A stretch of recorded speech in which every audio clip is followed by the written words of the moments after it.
Hola chicas, la clase del día de hoy se titula Psicología y Psicoanálisis. En sí lo que vamos a ver en esta clase es un poquito más profundo, un poquito más analítico, la teoría del psicoanálisis, donde la clase anterior habíamos visto un poquito sobre la introducción a este tema. El objetivo de esta sesión es identificar los componentes de la teoría psicoanalítica, los objetivos y alcances de esta teoría en la salud mental. Vamos a retomar un poquito lo que habíamos visto, que el psicoanálisis, pues bueno, es una teoría que surgió en el siglo XIX, cuando el médico vienes Sigmund Freud desarrolló el psicoanálisis. Este psicoanálisis es un enfoque terapéutico que rastrea los conflictos inconscientes de la niñez y que afectan sus comportamientos y emociones. En su época, fue considerada como el mayor alcance científico en cuanto a la disciplina psicológica, en cuanto a la psicología. Su análisis encontró que el origen de las conductas era la vida sexual del individuo. Y bien, basándonos en esta primera premisa, donde dentro de toda esta teoría psicoanalítica toca un punto importante para su teoría, que es la teoría psicosexual. Aquí Freud pensaba que los primeros años de vida son decisivos en la formación de una personalidad, a medida que los niños desarrollan conflictos entre sus impulsos biológicos innatos relacionados con esa sexualidad y las restricciones de la sociedad. Recordemos que anteriormente él rompió con un tabú, rompió con un paradigma donde se creía que un niño no tenía sexualidad, que esta sexualidad era únicamente desarrollada en la adolescencia cuando había esos cambios hormonales. Pero vamos a ver que él sienta las bases sobre que, pues, al ser seres biológicamente sexuados, pues es evidente que vamos a tener curiosidad y vamos a tener ciertos impulsos sexuales. Obviamente estos impulsos sexuales se van a ir desarrollando, se van a ir amoldando, los vamos a ir descubriendo a lo largo de nuestra vida, pero esto no quiere decir que desde niños no existan estas dudas, estas curiosidades. No sé si ustedes, chicas, han visto varias películas. Yo tengo ahorita una muy clara de El silencio de los inocentes. No recuerdo muy bien cuál de todas, pero el asesino tiene un trauma, tiene aquellos episodios que le recordaban a su abuela y la conducta poco normal o fuera de la normal que tenía la abuela con su nieto, refiriéndose de una manera mala su órgano reproductor masculino, haciéndolo entonces a él avergonzarse de esa sexualidad. Y lo que pasó es que él creció teniendo conductas que no entraban dentro de la normalidad. Él, para sentirse satisfecho, para sentirse pleno en esta sexualidad, pues tenía que matar a sus víctimas, ¿no? Obviamente después de violentarlas sexualmente. Entonces vamos a ver que estas conductas desde niños hay que tratarlas con naturalidad para que en un futuro no existan esos episodios traumáticos, los cuales pues traduzcan en conductas pues bastante nocivas hacia el resto de las personas como para el individuo. Y de acuerdo con Freud, la conducta humana se va a basar en tres tipos de instintos inconscientes. Algunos van a ser agresivos y destructivos, y otros, como el hombre y su autopreservación, son necesarios para la supervivencia. Y por último vamos a tener ese deseo de placer. En este caso lo que Freud habla es que van a existir estos instintos inconscientes que los podemos llevar hacia procesos inconscientes, eh, ¿cómo decirlos?, de protección, a llevarnos a veces ser agresivos en algunas situaciones. Normal esto para tener nuestra autopreservación, por eso es que a veces en un susto, pues cómo reaccionamos, ¿no? Con un golpe, con un susto, pero de una manera agresiva. ¿Por qué? Pues porque esto viene, digamos, de lo más profundo de nuestro ser, de la supervivencia. Ajá. Y muchos de estos conductas, les digo, que pueden ser agresivas y destructivas.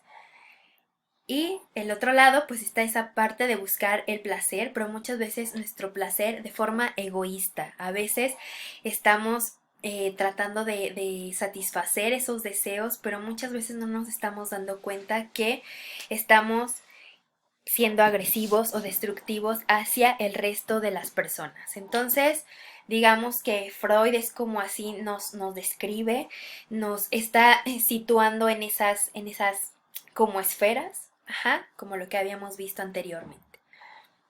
Según su teoría psicosexual, van a haber tres componentes que van a estructurar o que van a ir construyendo, moldeando nuestra personalidad, y estos van a ser el yo, el ello y el super yo.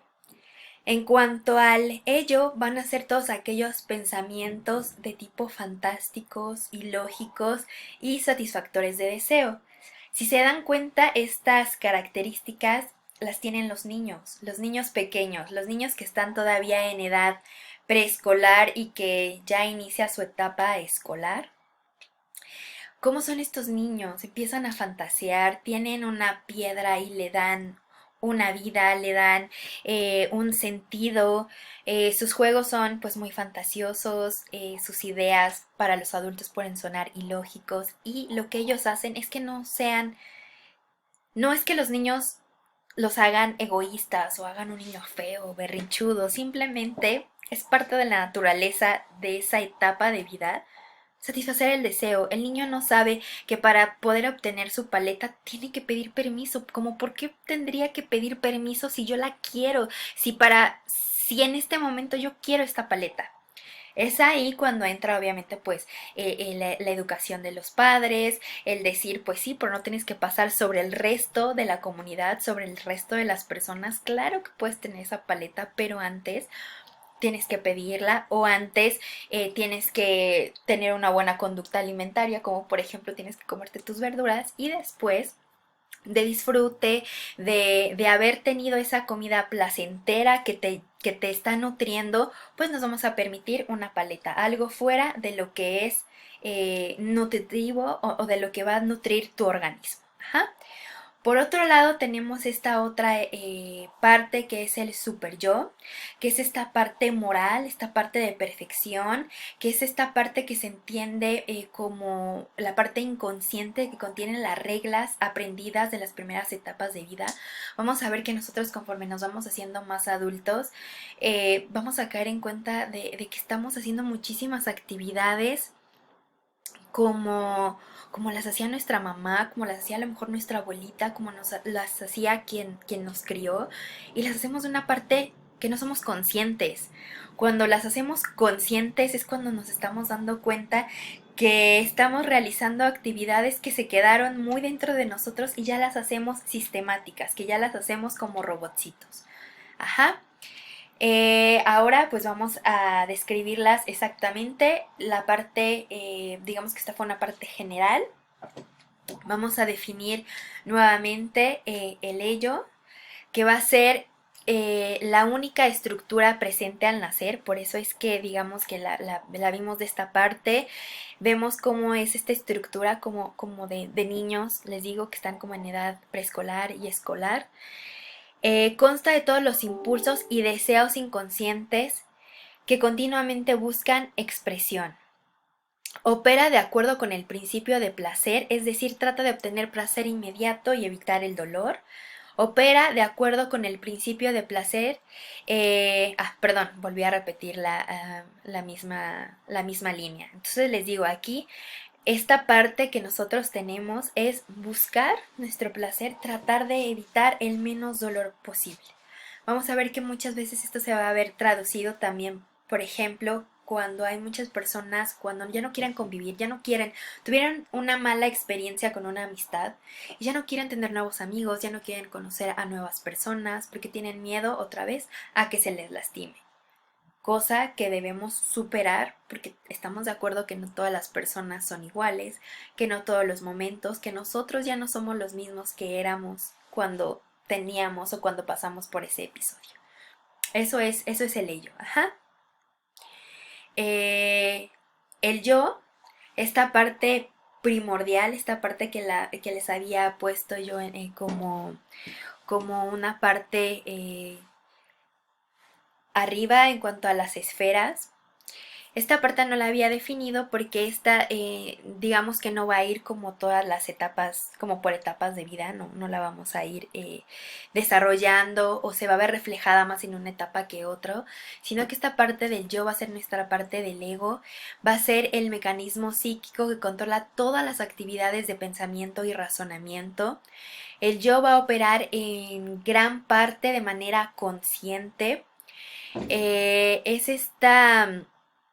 Es esta parte que también se va a manejar de manera preconsciente y de forma inconsciente. Vamos a ver que el yo va a abarcar muchísimas otras partes de nuestra estructura de personalidad. El yo va a operar de acuerdo con el principio de realidad por medio del razonamiento inteligente. El yo va a tratar de demorar la satisfacción de los deseos del ello hasta que pueda hacerse de una manera segura y exitosa.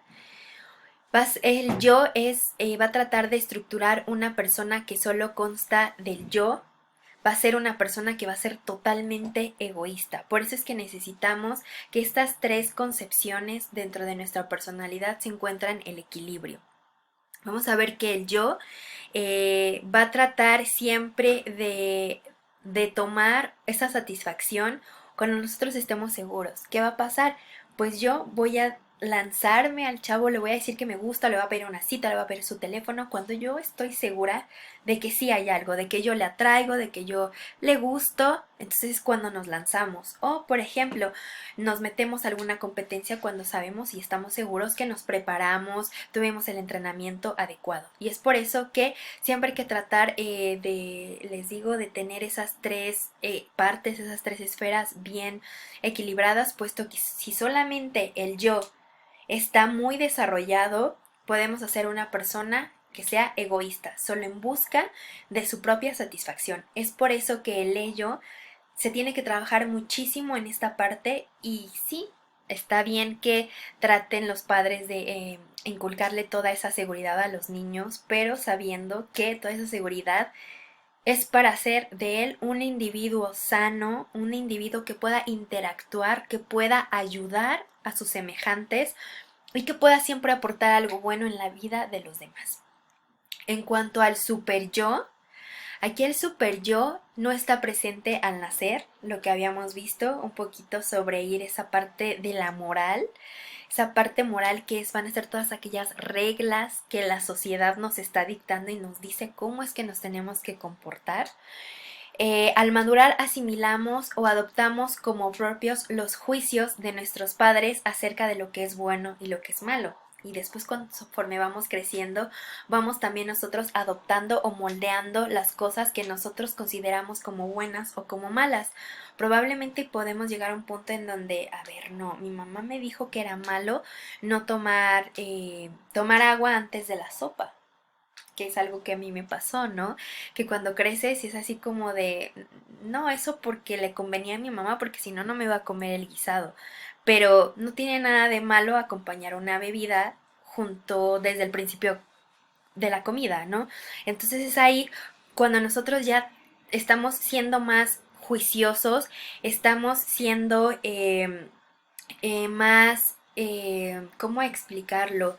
Más críticos en lo que se nos inculcó como bueno y como malo y vamos a querer llevarlo hacia nuestra vida, hacia nuestro quehacer de vida, por ejemplo.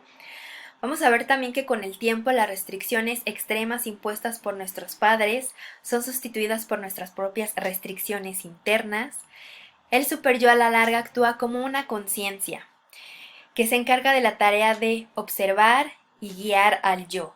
Ajá, en este caso, por eso les digo que hay que siempre ir trabajando en todas las etapas de vida con estas tres estructuras.